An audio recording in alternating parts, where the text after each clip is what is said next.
porque nem mesmo compreendo o meu próprio modo de agir, pois não faço o que prefiro ou o que quero,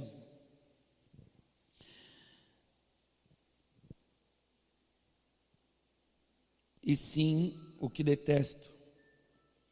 Ora, se faço o que não quero, consinto com a lei que é boa.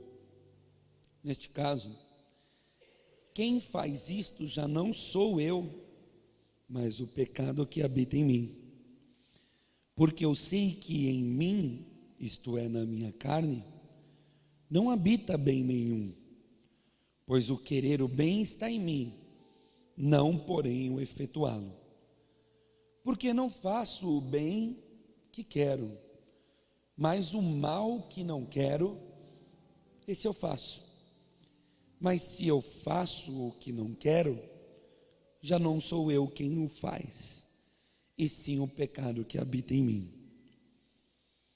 Então, ao querer fazer o bem, encontro a lei de que o mal reside em mim, porque no tocante ao homem interior, tenho prazer na lei de Deus. Senhor Deus, perdoa-me, Senhor. Perdoa-nos, Deus, os nossos mais terríveis pecados, que o Senhor muito bem os conhece. Dá-nos o privilégio de podermos sentir o Teu perdão, Pai. É isso que eu te peço, Senhor, que o Senhor possa nos perdoar e continuar nos perdoando, porque a única certeza que temos é que somos carentes de Sua graça e misericórdia. Te suplico por Tua voz enquanto essa reflexão será estabelecida, e te louvo, Senhor, porque sei que o Senhor tem falado aos nossos corações, em nome de Jesus, amém. Antes de eu falar algumas palavras sobre esse texto, o Jean Carlos e a Mari são coordenadores dos adolescentes e jovens, estão querendo ir a Santo André com os adolescentes da igreja. Estamos tentando fazer contato com os pais, os adolescentes, porque a gente na verdade tem um sentimento que ficou desde o acampamento, quando nós convidamos eles para vir ao acampamento, e eles vieram, e já tem 2 eventos que acontecem em Santo André, e eles nos chamam, e a gente não consegue ir. O desejo seria que pelo menos nós pudéssemos obter uma resposta. Existe um grupo formado em WhatsApp, que a gente está tentando entrar em contato, e mais do que a resposta, o desejo é que os adolescentes pudessem querer ir, e os seus pais pudessem também querer participar. O Jean precisa ter uma resposta ainda até no máximo amanhã. Então os adolescentes e pais de adolescentes que estão aqui, alguns já confirmaram, outros não, bate um papo com o Jean, vê o que dá para fazer para que o adolescente possa ir junto sábado agora até o aniversário do grupo de adolescentes de Santo André, tá bom? Obrigado. Bom, meus irmãos, eu estive sendo ministrado por Deus sobre o que vou falar em poucos minutos aqui. A gente tem visto um cenário um tanto quanto, não sei se a palavra é eclético, eu acho que sim, um tanto quanto eclético, de várias vertentes, com várias faces, vários rostos. Eu estou falando da igreja. A gente tem visto um cenário de uma igreja que tem várias faces, e essa igreja com várias faces tem sido alvo de uma busca por, inclusive até com um teor crítico, de que ela de alguma forma venha a se unificar. É isso que a gente espera da igreja, né? Nós não podemos olhar para a igreja e concordar com algumas ideias e alguns pensamentos que infelizmente estão acontecendo nos nossos dias, e ao mesmo tempo a gente percebe que existem muitas formas de uma pessoa se chegar a Deus. Ao mesmo tempo que a gente diz, nós não podemos concordar com as atrocidades que estão acontecendo, e estão acontecendo, e você sabe disso, você está vendo, né? O quanto o dinheiro está mandando, o quanto o poder está mandando, enquanto o poder sobre a massa, que é uma massa de manipulação, o quanto isso está sendo disputado pelas pessoas. Demanda essa que já nos mostra muitas empresas entrando nesse ramo que é o evangeliquez no nosso país, né? Uma delas que está toda hora na televisão é a Som Livre. Som Livre toca, você adora, né? O que a Som Livre quer?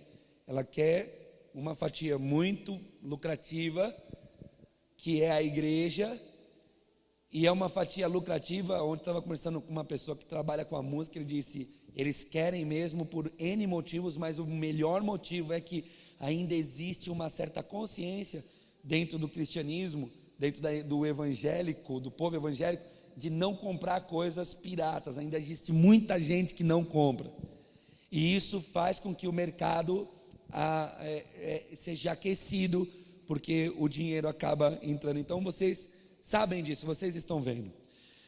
Isso é um alvo lógico das nossas orações, das nossas críticas construtivas, das nossas exortações, né? Que nós não podemos participar desse sentimento. Porém, por um outro lado, a gente percebe que existem muitas pessoas que se achegam a Deus de várias formas, e nós não podemos dizer que Deus não se manifestou para salvar aquela pessoa em lugares mais remotos possíveis. Eu tenho uma experiência vasta em trabalho atrás das grades, nos presídios, um local onde a sociedade condena, onde a sociedade diz que não existe possibilidade de transformação, e a gente vê Deus se revelando ao longo dos anos para muitos presos, para homens que cometeram atrocidades e que são hoje homens transformados pela palavra de Deus. Então a gente vê que esse é um lugar remoto, é um lugar muito cheio de religiosidade, porque as primeiras igrejas que habitaram esse lugar eram igrejas muito severas. Teve épocas que eu peguei dentro de presídio que os cristãos não podiam usar bermuda, não podiam usar camiseta, não podiam usar boné, não podiam jogar bola, não podiam cortar os seus cabelos como os outros presos cortavam, entre outras grandes. Não podiam ter televisão na cela, não podiam ter os instrumentos musicais, só podiam ser tocados pelos irmãos, porque eles acreditavam que os instrumentos eram consagrados e entregues a Deus, então outra pessoa não podia encostar. E isso foi um cenário, eu peguei esse cenário há 20 anos quase atrás, e foi um cenário muito difícil de encarar, porque a gente que vinha chegando, já olhando o evangelho de uma outra forma, percebemos que havia muitas ideias humanas e religiosas. Mas a gente não pode negar que mesmo no meio de tudo aquilo que aconteceu, grandes homens de Deus foram resgatados por Deus naquele lugar. Eu tenho um grande amigo, ele não gosta que eu falo, eu também não vou falar porque a mensagem vai para a internet, ele pode ouvir e brigar comigo. Mas eu tenho um grande amigo que estou implorando para ele estar aqui, e ele é fruto de uma dessas dessas. Aliás, tenho 2 grandes amigos, né? Porque eu tinha 3, um partiu, já foi, e 2 ainda estão por aqui, que foram exatamente assim, salvos em um lugar remoto. E a gente mesmo tem essa experiência, né? Você tem essa experiência. Hoje você está aqui desfrutando, como o alemão disse, de uma consciência, que é abertura de culto, não, irmãos? E a gente louva a Deus por isso, porque a gente percebe pessoas crescendo no conhecimento, né? Graças a Deus colocamos o material da conferência de 500 anos da Reforma Protestante, e foi também, fiquei muito feliz de que foi o material das perguntas também. Isso foi muito importante. Por quê? Porque pessoas da igreja que não têm costume de estar com o microfone na mão, puderam colocar as suas ideias para fora e despertar a igreja de que a consciência não está só sobre a liderança e sobre aqueles que estão falando na igreja, mas já está sendo despertada em todas as esferas da igreja. Isso é magnífico, irmãos.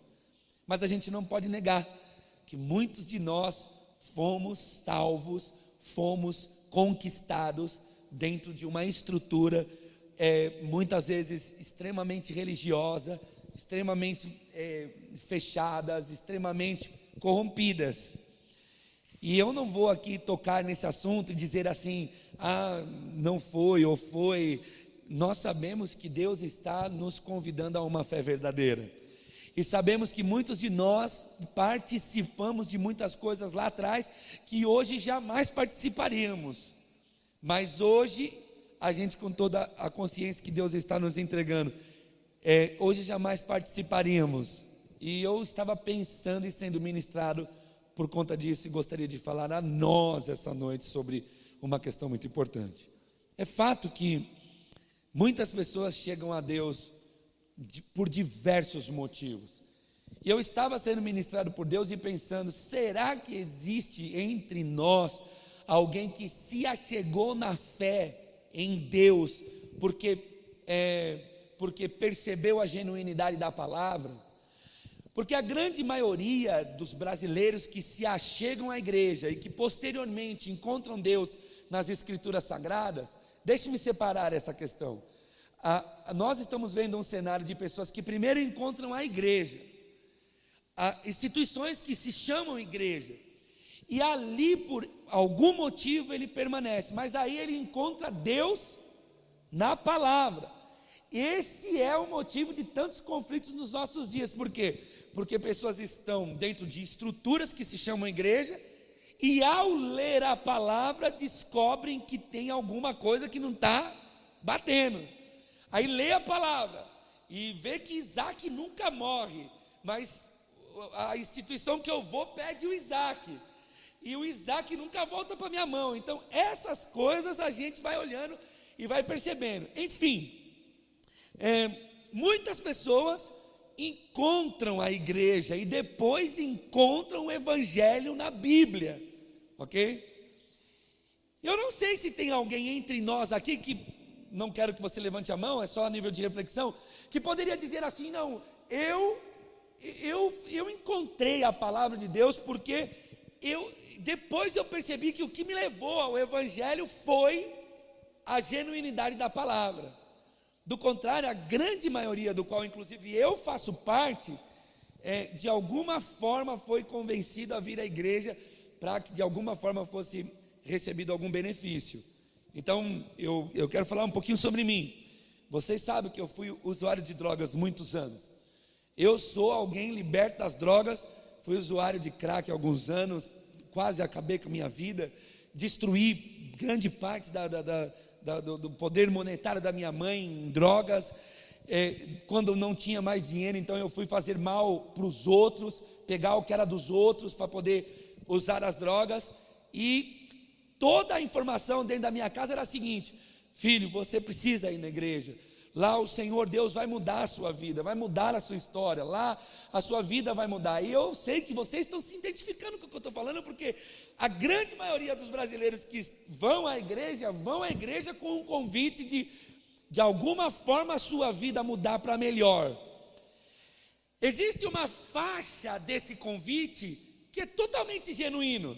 Claro, se existe alguém que está doente e não tem saída para a vida, o médico desenganou, Nós temos a obrigação de convidar essa pessoa para vir à igreja, e na igreja ouvir uma palavra que pode ministrar a ela a cura e Deus cura ela, ou que pode preparar ela para a morte e ela ser salva, o que é mais interessante para o evangelho, porque existem pessoas que acham que é mais interessante para o evangelho curar. Eu discordo em número, gênero e grau. O interesse do evangelho de Deus é salvar. A cura é porque Deus tem um propósito, enfim, mas é genuíno. Eu era um drogado, minha mãe queria um filho de volta, eu estava totalmente perdido, e o convite dela era qual? Filho, vamos à igreja. Filho, olha, amanhã vai ter um pregador. Filho, minha irmã costuma me chamar de filho. Filho, vamos catar, tal, vai ter um pregador, vamos lá, vai ter um grupo de louvor, você sempre gostou de louvor. Então nós ficamos tentando jogar os anzóis, né? Os chamarizes do nosso interesse, do interesse da pessoa. Não é isso que acontece?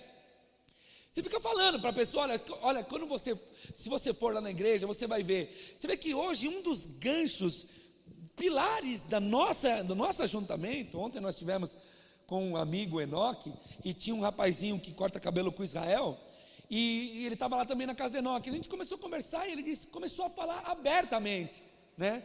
Eu tenho conversado com Israel. Eu não reconheci ele depois que eu fui reconhecer na hora de sair. Mas depois o Jean começou a conversar com ele. A gente foi lá tratar um negócio de música. A gente começou a falar.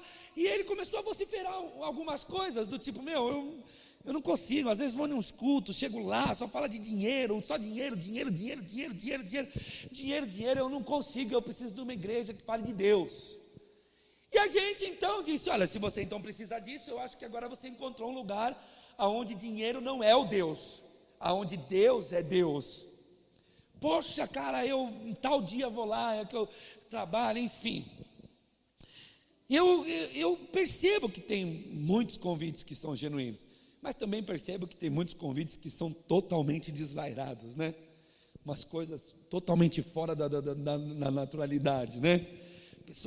Convidando pessoas para ganhar, para prosperar e para ter e tal. E aí a gente olha esse cenário. Mas mesmo dentro desse cenário totalmente tétrico, a gente há de convir em uma só voz que pessoas estão tendo acesso à palavra e de alguma forma estão encontrando Jesus na palavra. Eu fiz toda essa introdução para dizer que, independente da forma como alguém chega à palavra, que eu não sei dizer quantas formas existem, eu não sei dizer. Tem pessoas que chegam na sua prisão. Como é isso? Pessoas que são presas chegam à palavra. Tem pessoas que chegam na sua doença, não é verdade? Que não dão a mínima para a palavra de Deus a vida toda. De repente chega um momento, pum, cai, aí ele vai para a cama, chega na cama. Então aí a gente vê muito isso nos trabalhos dos hospitais, né, Valdir? Você vê muito isso. Muita gente que no final de sua vida, ou mesmo sendo novo, percebendo que a sua vida está escorrendo por entre os dedos, escorrendo para o ralo, ele desperta. Então eu não sei dizer como Deus leva as pessoas, eu sei dizer como eu fui. Eu não aguentava mais a vida de dependência química, e eu cansei de chorar dentro do meu quarto, sozinho, olhando para o teto, dizendo: se o Senhor existe, minha irmã fala que o Senhor existe, eu não acredito. Mas se o Senhor existe, faz alguma coisa por mim, porque não tem ninguém mais que possa fazer nada por mim. Inclusive isso é uma das coisas que eu sempre aconselho irmãos aqui que tem problema na sua família com dependência química, em ficar tranquilo e fazer o papel de evangelista, porque não existe dependente químico que viva nessa vida que quer viver. Ele fala que quer, ele xinga, ele tem que provar que o caminho que ele está indo é legal, é bom, ele não dá o braço a torcer, mas quando ele está sozinho, é impossível que ele queira ser o que ele é. Ele sabe que os ossos dele estão aparecendo, Ele sabe que os dentes dele estão apodrecendo. Ele sabe que ele é uma pessoa mal vista por todo mundo. Ele sabe que ele deu mancada com pessoas da família. Ele sabe de tudo. Não caia nessa história de que ele não está nem aí. Não existe dependente químico que não esteja nem aí. Ele demonstra que não está nem aí, mas ele está. Então eu sei da minha história. Eu sei que eu não aguentava mais. E talvez olhando essa pequena reflexão, você vai dizer: puxa, eu também sei da minha, né? Eu sei como foi, alguém me chamou, né? Meu marido me chamou, meu amigo, né Jura? Eu fui cortar o cabelo, costumo cortar o cabelo com o Júlio, ele fica ali me chamando, e eu acabei de alguma forma atendendo o chamado. Meu namorado, meu noivo, né? Minha noiva. Puxa, eu tenho um amigo de trabalho que está falando do evangelho para mim, um amigo de trabalho que está falando da palavra para mim, está me convidando para ir ao culto, enfim. Eu não sei dizer por qual motivo e como são os caminhos que Deus traz alguém até a palavra. Eu estou enxergando e me parece ser muitos. Inclusive esse cenário tétrico que nós estamos vendo chamado igreja. Porque todos os dias nós recebemos pessoas aqui novas, que não congregam com a gente, e quando a gente vai conversar, pergunta: o que está acontecendo? Ele diz: eu não estou aguentando conviver com o que eu leio e com o que eu congrego, aonde eu congrego, o que eu vivo. Eu preciso de ajuda, porque eu não estou conseguindo mais corresponder, eu não estou vendo mais correspondência. Pastor, por que você está falando tudo isso? Eu já vou chegar. Eu estou falando tudo isso exatamente pelo fato de que existe um ponto a chegar. Deus quer nos levar até um lugar. Tem um cântico que a gente fala isso, né? É um lugar onde as coisas, né, não me dominam. Você está aqui essa noite, você congrega nessa igreja, você veio aqui convidado por alguém, você veio aqui porque existe alguma fagulha de fé em você. E se existe alguma fagulha de fé em você, eu gostaria que você colocasse essa fagulha na seguinte direção: Deus tem um lugar a te levar. Deus tem um lugar para nos levar. E a gente tem visto que, infelizmente, muitas pessoas estão falando que o lugar aonde Deus quer nos levar é o lugar do sucesso. É o lugar do ter, do ser e do existir, do conquistar. E infelizmente muitas pessoas que chegam à instituição igreja e que leem a Bíblia Sagrada e percebem que muitas coisas não estão correspondendo, não conseguem abandonar na sua vida a vontade de conquistar alguma coisa que ele muito quer pelo poder de Deus. Esse é o sentimento que circunda grande parte dos evangélicos brasileiros. Eu quero muito uma coisa, eu não tenho como alcançar, mas eu tenho um Deus que pode me fazer alcançar. E esse sentimento faz com que milhares de pessoas continuem negando a verdade do evangelho.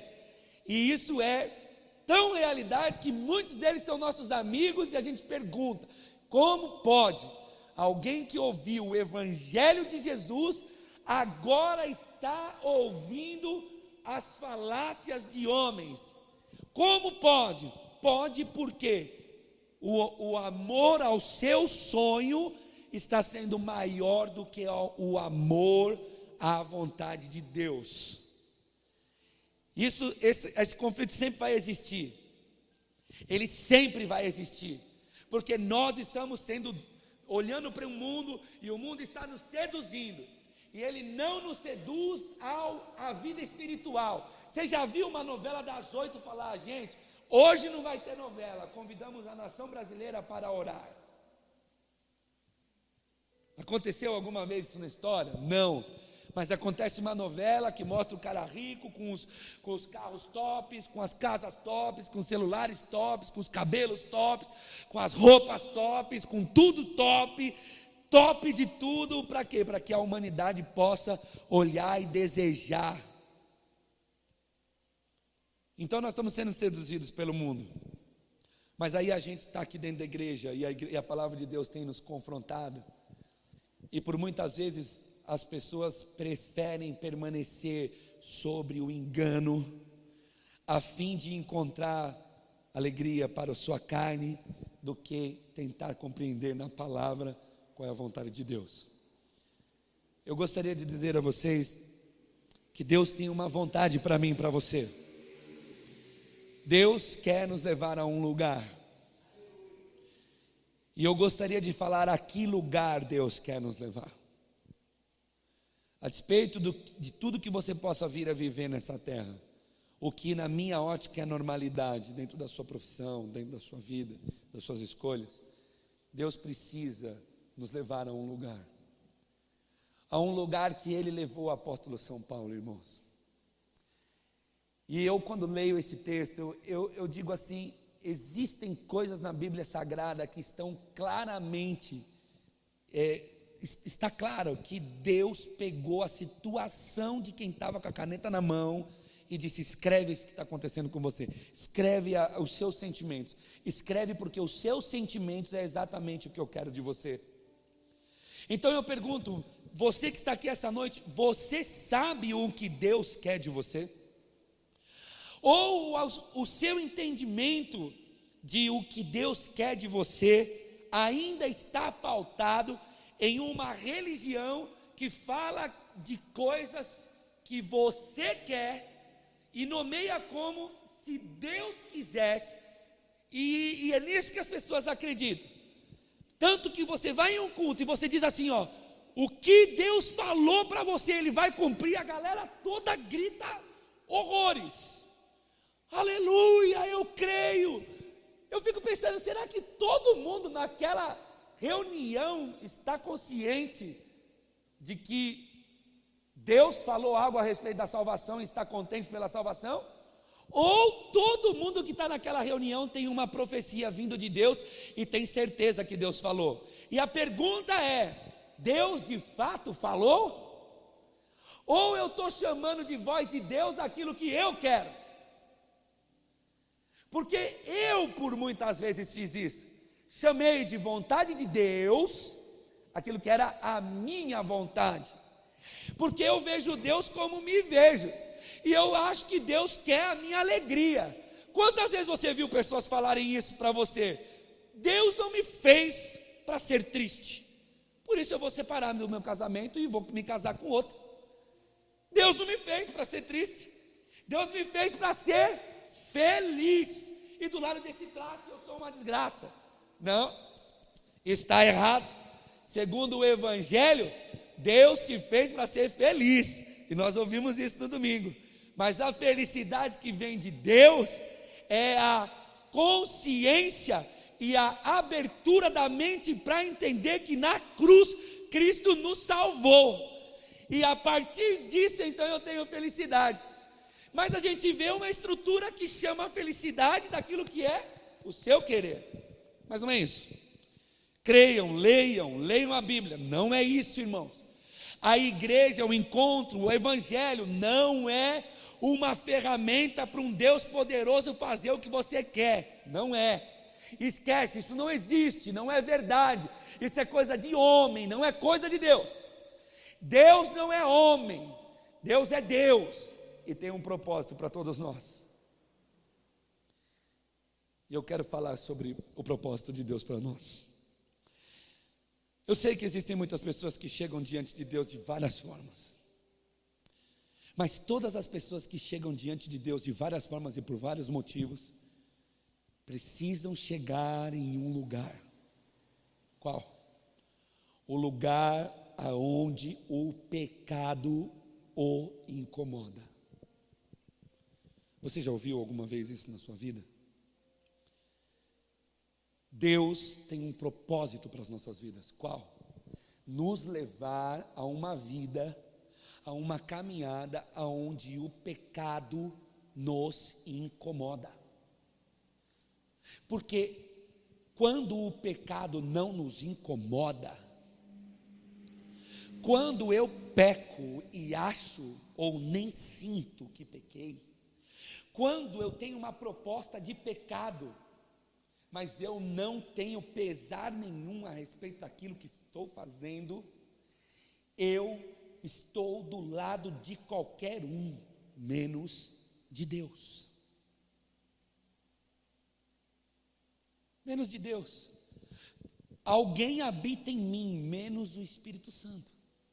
Deus quer nos levar a um lugar, a uma vida, a um contexto, onde o Espírito dele vive em nós. E qual é o sinal que o Espírito vive em nós?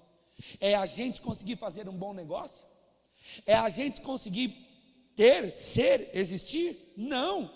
O sinal de que o Espírito Santo está em nós é uma guerra, que esse nosso irmão está falando no capítulo de número 7 de Romanos.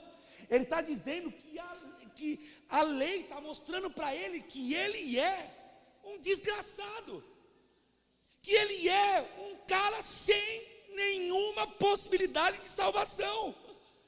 A lei está mostrando para ele isso, porque só existe pecado porque existe lei. Se ninguém falasse que roubar era errado, não existia, todo mundo ia roubar e ia achar normal. E é assim que muitas almas viventes vivem, achando que é normal trair, achando que é normal ter uma boca suja com palavras de baixo calão, achando que é normal refazer, ter 3, 4, não sei quantos casamentos, achando que é normal pegar o que é dos outros, achando que é normal falar mal do outro, achando que é normal, e essa normalidade deflagra a ausência de Deus.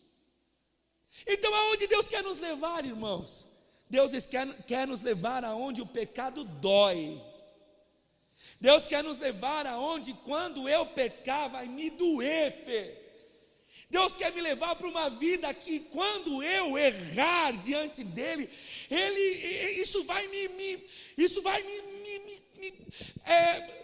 levar para um sentimento terrível. Há muitos anos atrás Deus me deu uma mensagem e eu chamei ela de ainda esta noite você voltará a sentir dor. Talvez o nome dessa mensagem poderia ser esse também. E eu falava sobre o leproso, o que quer dizer ser leproso. Tem gente que acha que a lepra é uma doença que pega e cai a pele. Não é isso, leia, você vai ver que não é. Lepra é uma doença que tira a sensibilidade do corpo do ser humano. E porque não tem sensibilidade, o leproso fica tentando achar sensibilidade. E de tanto ele mexer naquele lugar apodrece, porque os vasos sanguíneos estouram e vai virando uma ferida. É por isso que todo leprosário, as paredes são de espuma. Por quê? Porque o leproso desgraçadamente apavorado com a vida dele, ele começa a tentar achar sensibilidade, ele começa a se ralar nas paredes para tentar achar sensibilidade. Aí vem ferida em cima de ferida, ferida em cima de ferida, ferida em cima de ferida, até que a cara dele ou onde tem a lepra acaba necrosando e ele então acaba indo até a morte. E a Bíblia fala sobre leprosos, e ilustrativamente falando, o leproso espiritual é exatamente isso, é um cara que não sente, que ele comete e não sente, ele faz e não sente, ele fala e não sente, ele faz coisas e não sente nada, e ele acha que está tudo certo, ele está entorpecido, ele está adormecido, ele está totalmente descaracterizado, ele está fragmentado, ele não sente nada, ele faz e acabou. Então para onde Deus quer levar todo ser humano que chega diante dele? Deus quer levar esse ser humano para exatamente esse lugar aonde Paulo foi. Paulo foi a um lugar muito difícil de ir, mas crucial para a nossa fé. Paulo foi a um lugar aonde ele percebeu os seus pecados. Aleluia. Paulo foi levado por Deus a um lugar onde ele percebeu o seu mal. Eu fico pensando que Deus quer nos levar para esse lugar exatamente pelo fato de que se nós não percebermos o nosso pecado, não existirá fé. Você já pensou nisso? Você já pensou que a fé em materialidade pode não ser a fé genuína da Bíblia Sagrada? Porque a fé genuína deve levar o ser humano a uma consciência de seu mal, não é isso, alemão? Deve levar o ser humano a uma consciência de quem ele é e do que ele faz. Mas aí, irmão, por que tanta gente tem problema de falar desse lugar? Porque falar disso é falar de um dos momentos mais difíceis da vida de um cristão de verdade. Sabe qual é o momento? O momento em que ele peca, o momento em que ele erra, o momento em que ele é avisado de que ele está fazendo uma loucura. Esses momentos são tão difíceis, esses momentos são tão terríveis. Quantas pessoas foram embora da igreja exatamente porque não souberam enfrentar nesses momentos? Porque começaram a perceber a santidade de Deus, começaram a perceber Deus em si, começaram a olhar, e um choque aconteceu aqui dentro. Qual? Eu continuo fazendo coisas erradas, e eu não consigo parar de fazer coisas erradas, mas alguma coisa aqui dentro está me cobrando, e eu não consigo parar. Então sabe o que eu vou fazer? Eu vou nunca mais voltar nessa igreja. E exatamente desse sentimento que surge jargões, que a gente conhece muito. Quando eu estiver preparado eu vou. Conhece esse jargão? Quando Deus me tocar eu vou. Isso tudo é jargões que está falando do seguinte: quando eu tiver coragem de enfrentar quem eu sou e está lá dentro, eu vou. É na verdade uma grande demagogia do ser humano, e até uma certa falta de informação, porque na verdade aqui dentro não tem ninguém santo, mas quem está lá fora acha o seguinte: eu vou para a igreja quando eu parar de beber, porque ele acha que tem que parar de beber para vir na igreja, porque a cabeça dele está dizendo o seguinte: beber é errado, e ir na igreja é certo, e eu vou chegar lá e a palavra de Deus vai me confrontar, e quando a palavra de Deus me confrontar, então eu não vou, então eu vou ser um hipócrita, então eu não quero, então deixa quieto, eu vou embora. Só que isso não é verdade. Todos nós que estamos diante da presença de Deus e que chegamos, sabe lá Deus como, e que depois no caminhar encontramos o Evangelho começou a falar com a gente se depara com os nossos pecados, e esses momentos são terríveis, porque a gente peca, porque a gente faz coisa errada diante de Deus, porque a gente escolhe o erro, a gente escolhe casar errado, a gente escolhe namorar errado, a gente escolhe cantar errado, a gente escolhe ouvir errado, a gente escolhe fazer errado. É isso que acontece. E aí acontece uma grande luta dentro da gente, uma batalha. Qual é? É a batalha que esse mesmo Paulo fala que existe entre nós, entre a carne e o espírito que milita dentro da gente.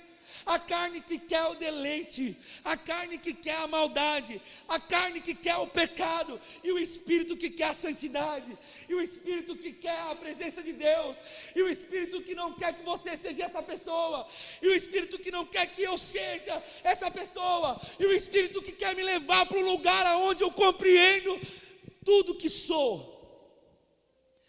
Foi o que aconteceu com ele. Olha o texto, versículo de número 15. Eu não consigo compreender o que eu estou fazendo, pois, o versículo de número 15, eu não entendo. Por que eu não entendo? Esse eu não entendo me traz uma paz, irmãos, porque eu também não entendo. Alguém aqui entende? Alguém aqui entende esse sentimento? Alguém aqui entende esse mistério? Porque isso é um mistério de Deus, a gente não consegue entender, não é verdade? Meu Deus do céu, Ele vai descrever exatamente o que acontece com muitos de nós. O que acontece com muitos de nós? Por algum motivo chegamos diante do Evangelho.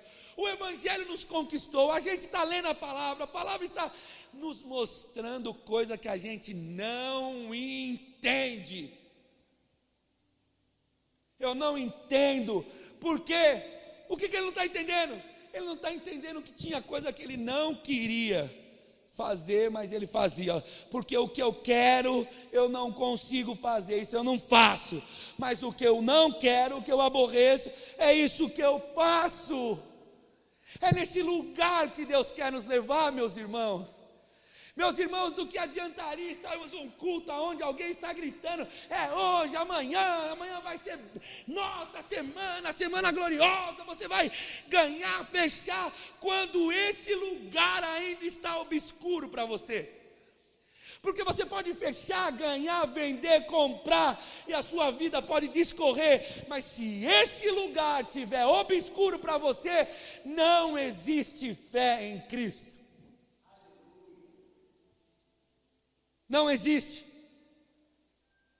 É um lugar aonde, versículo 16, é um lugar aonde, e se eu faço o que não quero, consinto com a lei que ela é boa. Ele está dizendo, a lei é boa. É uma consciência que está no fundo lutando contra a carne dele, porque ninguém gosta de ser repreendido, ninguém gosta de fazer algo. Irmão, por que você perde tantas amizades? Porque o teu amigo disse para você uma verdade.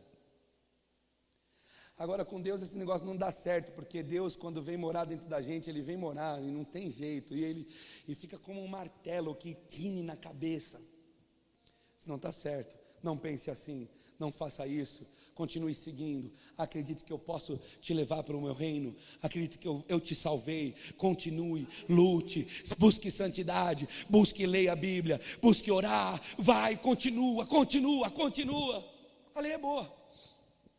E se eu faço o que não desejo, admito que a lei é boa. Olha o texto, neste caso, irmão, talvez essa seja a única resposta cabível para pessoas. Estou pregando uma mensagem para gente grande, né, irmãos? Pelo amor de Deus, né? A Bíblia fala que quando nós éramos meninos, cuidávamos de coisas de meninos, mas agora já não tem mais, né? Eu acho que não cabe mais a nós, e nós nem queremos que os visitantes entrem aqui e sejam alimentados de falácias, apesar de nunca termos usado o púlpito para falar falácias. Mas enfim, olha lá, neste caso não sou eu mais quem o faz, mas o pecado que habita em mim. Ele vai olhando e vai falando assim, peraí, eu não quero ser isso, mas eu sou, mas eu não quero, mas eu sou.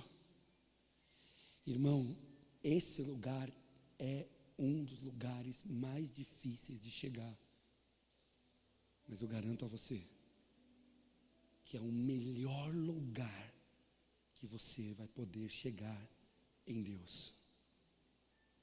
O melhor é o lugar aonde você entende que não existe possibilidade nenhuma em você de ser santo. Nenhuma. E se não existe possibilidade de você ser santo e eu ser santo, nesse momento alguém se torna Deus e é exaltado. Esse alguém é Jesus. Quero falar em 2 minutos do que acontecia na clínica. Nós falamos para eles, não existe recuperação se você não admitir quem você é. Por quê? Porque você precisa admitir que você não tem poder, para que você tenha alguém que tenha poder para te ajudar a sair dessa. Isso é princípio de fé. Se você está na igreja, mas ainda acha que coisas acontecem por causa de você, eu quero te dar uma notícia triste ou feliz. Ainda não existe fé. Porque quem é Deus da sua vida ainda é você. Mas se você chegar nesse lugar aonde você olha para você e diz, não existe bem nenhum em mim. Eu quero fazer uma coisa, olha o texto, que texto riquíssimo, 18. Sei que nada de bom habita em mim, e é em minha carne, isto é, em minha carne, porque tenho o desejo de fazer o que é bom, mas eu não consigo fazer. Tem muita gente que acha que esse lugar é a hora de desistir. Tem muita gente que esse lugar é a hora de largar a fé. Tem muita gente que quando chega nesse lugar acha assim, eu não presto para a igreja, eu não devo estar na igreja, a igreja não é para mim, por quê? Porque eu não consigo fazer. A Bíblia me manda fazer uma coisa, eu não consigo. A palavra de Deus, o pastor pega a palavra, mas eu não consigo. E todo mundo, a grande maioria das pessoas abandonam a fé exatamente quando chegam nesse lugar. Mas eu quero em nome de Jesus dizer a nós, que quando a gente chegar nesse lugar, ou se é que existem pessoas aqui que já estão nesse lugar, agora não é hora de abandonar, agora é hora de reconhecer o que esse nosso irmão reconheceu. Já tenho certeza, não tem nada de bom em mim, não existe nada de bom na minha vida, eu não consigo fazer nada de bom, e eu não sei fazer nada de bom, eu até sei algumas coisas legais, mas todas essas coisas boas diante de Deus eu não consigo fazer. E tem só mais uma coisa que é desgraçadamente terrível de enfrentar: eu tenho um monte de coisa que eu sei que não posso fazer, mas são essas coisas exatamente que eu faço. E o que eu faço com essa guerra? Passa para mim, mãe. Pois o que faço não é o bem que desejo, mas o mal que não quero fazer, esse continuo fazendo. Está entendendo aqui? Era continuidade. O que ele está falando é: estou fazendo já faz tempo, e não consigo fazer, e estou com a clareza diante dos meus olhos que não vou parar de fazer. Essa é uma mensagem perigosa de pregar, e o neopentecostalismo não gosta dessa mensagem, porque falam que se pregar essa mensagem as pessoas vão então fazer o que quer e continuar na igreja se arrebentando. Isso não existe. É impossível que você conheça o amor de Deus tentando te conquistar, e você pegue o amor de Deus e diz: ah, beleza, Deus me perdoa, então tudo bem, vou fazer o que eu quero. Quando você chegar nesse lugar, é um lugar de conflito, é um lugar de desespero, é um lugar de atenção, de incerteza, porque você não sabe o que fazer. É nesse lugar que Deus quer nos levar. Deus tem um propósito para as nossas vidas: levar a gente a um lugar de dependência.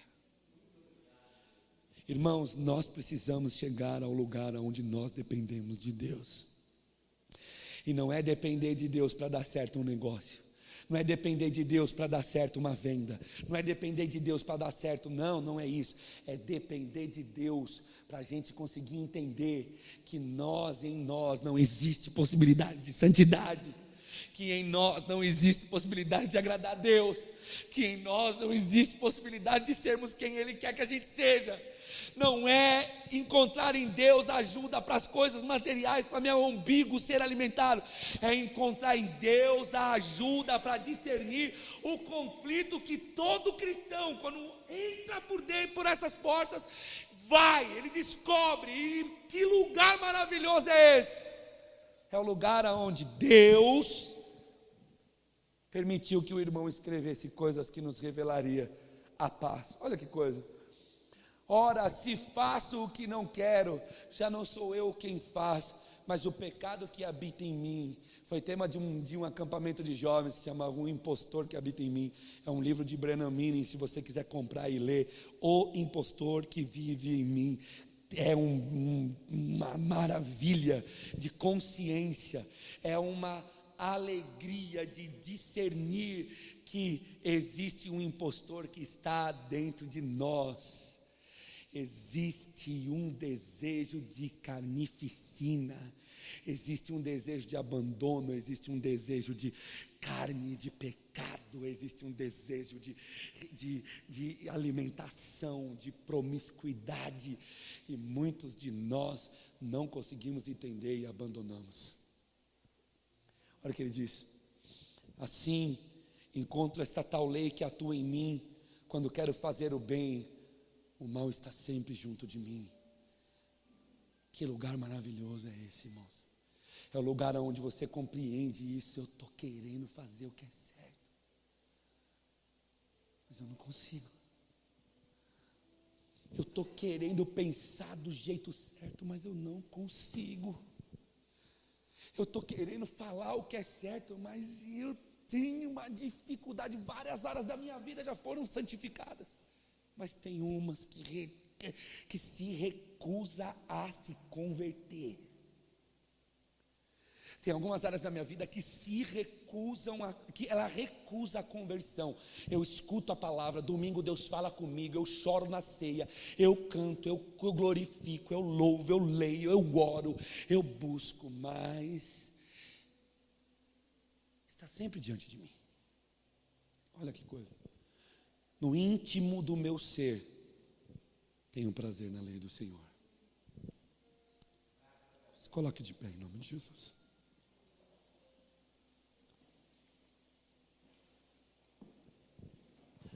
Enquanto eu quero um grupo de louvor, vamos cantar. Eu gostaria de terminar essa mensagem dizendo o seguinte: Em nome de Jesus, você que está nesse lugar, Deus tem uma palavra para nós, você crê nisso? Sabe qual é a palavra? Abra o teu coração e entenda. Isso deve ter sido terrível para Paulo entender sozinho, Jura. Deve ter sido terrível, cara. Ele deve ter ficado dentro de casa sozinho, Jura, falando: eu não presto. Quantos de nós já falamos isso? Hein, Elô? Só faço besteira. Como eu, nessa posição que me encontro, irmãos, vocês que querem ser pastor, orem a Deus, porque eu digo a vocês que esse lugar para a vida de um líder é um lugar de muita revelação, de muita graça, mas também de muita dor. Você falando, como eu posso, eu ser o pregador da palavra e eu mesmo incorrer no erro da mensagem que eu estou pregando? E existe um dito no meio da igreja brasileira que diz assim: eu não vou mais nessa igreja porque esse cara está pregando e ele não vive nada, ele deveria viver o que ele prega. Isso nunca vai existir, porque a mensagem que um ser humano prega é santa e quem está pregando é pecador. Isso nunca vai existir. É claro que tem que dar testemunho, mas tomara que você não conheça o meu íntimo e nem o que muitas vezes eu penso, porque senão certamente você vai querer ficar longe de mim. Não se escandalize com isso. Se eu conhecesse o teu íntimo, se os nossos íntimos fossem revelados aqui, a coisa ficaria suja. Deus quer nos levar a esse lugar. Qual lugar? O lugar que eu compreendo que toda a minha possibilidade de santificação e salvação está em Cristo. E quando eu compreendo isso, eu então entrego a Ele uma verdadeira adoração. Preciso tanto do Senhor, Deus. Quantos estão aqui essa noite que estão sentindo isso e gostariam de dizer: Senhor, essa mensagem é comigo que Deus está falando. Não é o pastor que está pregando, não. Deus está falando comigo, eu preciso da tua ajuda, Senhor. Existe um pecado que não sai da minha vida de jeito nenhum. Eu não consigo tirar ele de mim. Isso me dói tanto, porque aqui dentro do meu interior eu amo a Deus. É isso que ele está falando. Ele está falando: olha, o pecado está acontecendo, mas no meu homem interior eu amo tanto a Deus. Eu quero tanto ser santo. Eu quero. É do tipo assim: Deus, se o Senhor quiser tirar isso de mim agora, tira agora. Não vai fazer falta nenhuma para mim isso. Eu sinto prazer quando faço. Eu sinto prazer quando vivo, mas se o Senhor quiser tirar de mim agora, pode tirar, porque o prazer é momentâneo. Depois eu olho e falo assim: eu não deveria ter falado isso.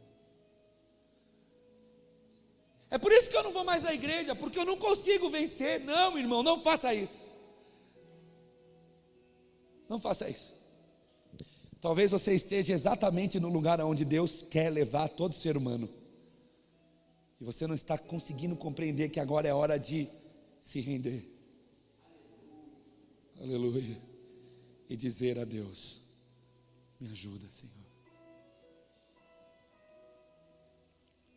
De dizer ao Senhor: aqui dentro eu te amo demais, mas aqui fora está tão difícil. Aqui dentro, Senhor, se o Senhor perguntasse para mim: o que você quer ser hoje? Eu diria: eu quero ser santo, para te agradar, mas eu não consigo. Quantos estão aqui desfrutam desse sentimento? Eu quero ser santo, eu quero ser santo. Quantos gostariam de dizer isso a Deus? Deus, o Senhor sabe que eu quero ser santo, Eu quero me santificar a ponto de te agradar, mas eu não consigo porque em mim não habita bem nenhum. E eu acho que é exatamente aí que Deus quer nos levar, porque é exatamente aí que o nome dele é glorificado. É exatamente aí que ele aparece dizendo: você não é santo, mas eu sou santo, e a minha graça te basta, Paulo. Basta quando você pede perdão eu te perdoar. Continue com esse formato, vai andando desse jeito, porque haverá um dia que os mistérios vão ser revelados. Então você vai descobrir a santidade. Mas quantos estão aqui que gostariam de dizer a Deus: Senhor, o Senhor sabe quanto eu quero ser santo?